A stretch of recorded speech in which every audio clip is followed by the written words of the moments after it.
Salam saudara-saudariku yang dikasihi Tuhan, salam jumpa kembali dalam renungan harian Santapan Jiwaku. Semoga saya menjumpai Anda semua dalam keadaan sehat walafiat. Dan hari ini kita berjumpa kembali dan kita akan merenungkan firman Tuhan yang akan kita dengar dari Injil Lukas bab 10 ayat 25 sampai 37. Marilah kita bersama-sama mendengarkan firman Tuhan. Inilah Injil Yesus Kristus menurut Lukas. Pada suatu ketika seorang ahli kitab berdiri hendak mencobai Yesus. Guru, apakah yang harus kulakukan untuk memperoleh hidup yang kekal? Jawab Yesus kepadanya, apa yang tertulis dalam hukum Taurat? Apa yang kau baca di sana?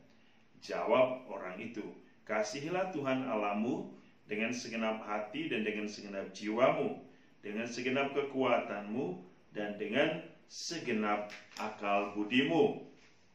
Dan kasihilah sesamamu manusia seperti dirimu sendiri.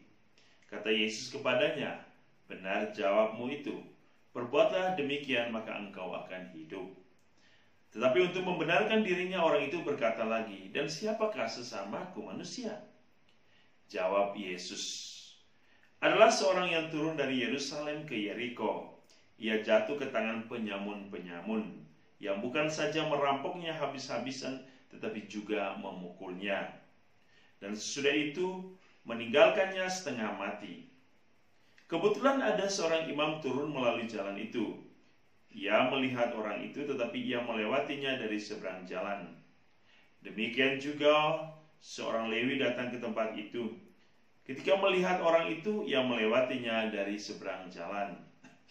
Lalu datanglah ke tempat itu seorang Samaria yang sedang dalam perjalanan. Ketika ia melihat orang itu, tergeraklah hatinya oleh belas kasih. Ia pergi kepadanya lalu membalut luka-lukanya, sesudah menyiraminya dengan minyak dan anggur. Kemudian ia menaikkan orang itu ke atas keledai tunggangannya sendiri, lalu membawanya ke tempat penginapan dan merawatnya. Keesokan harinya, ia menyerahkan 2 dinar kepada pemilik penginapan itu.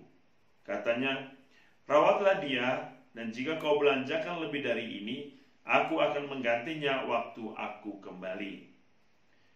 Menurut pendapatmu, siapakah di antara ketiga orang ini adalah sesama manusia? Dari orang yang jatuh ke tangan penyamun itu.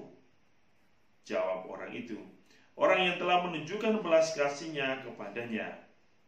Yesus berkata kepadanya, pergilah dan lakukanlah demikian.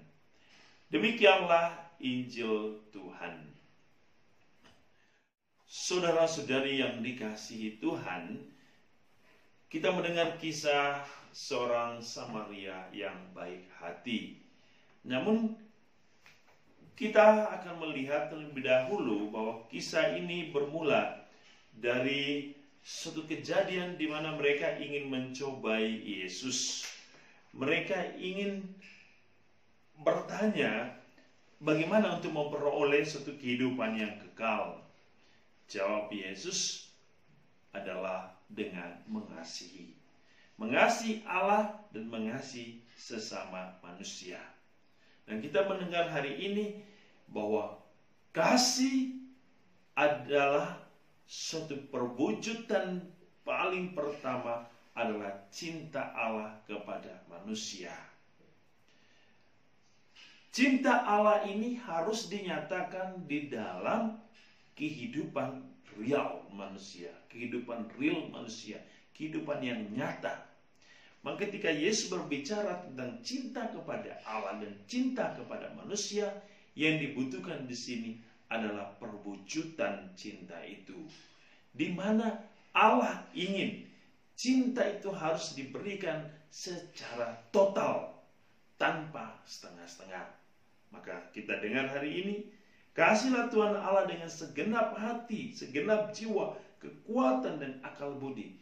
Ini menunjukkan suatu totalitas yang berarti tidak setengah-setengah, tidak hanya hati saja, tidak hanya jiwa, tidak hanya kekuatan, tidak ada akal budi, tetapi ini adalah satu kesatuan. Maka mencintai itu berarti suatu totalitas atas pemberian diri, bahkan pemberian hidup kepada orang lain. Dan kita mendengar hari ini, Yesus menceritakan perumpamaan tentang seorang Samaria. Ia memberikan satu totalitas cinta. Totalitas cinta yang sangat luar biasa. Kita bisa melihat totalitas cinta itu, perwujudan cinta kepada sesama. Ia menyirami dengan minyak dan anggur. Dan kita tahu, ini adalah rempah-rempah yang sangat mahal. Lalu, apa yang kemudian? Ia menaikkan orang itu ke atas keledai tunggangan sendiri. Yang berarti, pada saat itu, sang pemilik berjalan kaki menuntun keledai, dan seseorang yang mengalami atau seorang yang luka tadi ditempatkan di atas keledai. Ia menuntun orang itu. Ia tidak menunggangi. Ini suatu totalitas cinta, semangat pengorbanan. Bahkan ia mengatakan, rawatlah dia. Jika aku kembali ada sesuatu yang lebih dari apa yang telah kau lakukan dalam perawatan itu, aku akan menggantikan semuanya. Ini satu semangat penyerahan diri, satu semangat pengabdian, cinta yang tulus dan totalitas cinta. Dan itu adalah gambaran Kristus sendiri, gambaran Allah yang secara total memberikan hidupnya bagi manusia, memberikan segala-galanya, bahkan nyawanya sendiri. Apa yang harus kita lakukan? Yang harus kita lakukan adalah pertama, harus bersatu dengan Allah sebagai sumber cinta sejati, agar kita mampu mengerti dan memahami apa yang harus kita lakukan dalam melayani sesama, dalam mewujudkan cinta kepada sesama. Supaya bukti dari cinta sesama adalah perwujudan dari cinta kepada Allah. Semoga hari ini kita boleh hidup di dalam cinta Allah dengan berbagi cinta kepada satu sama lain. Tuhan memberkati kita dengan berkat-Nya yang berlimpah. Dalam nama Bapa, Putra, dan Roh Kudus. Amin.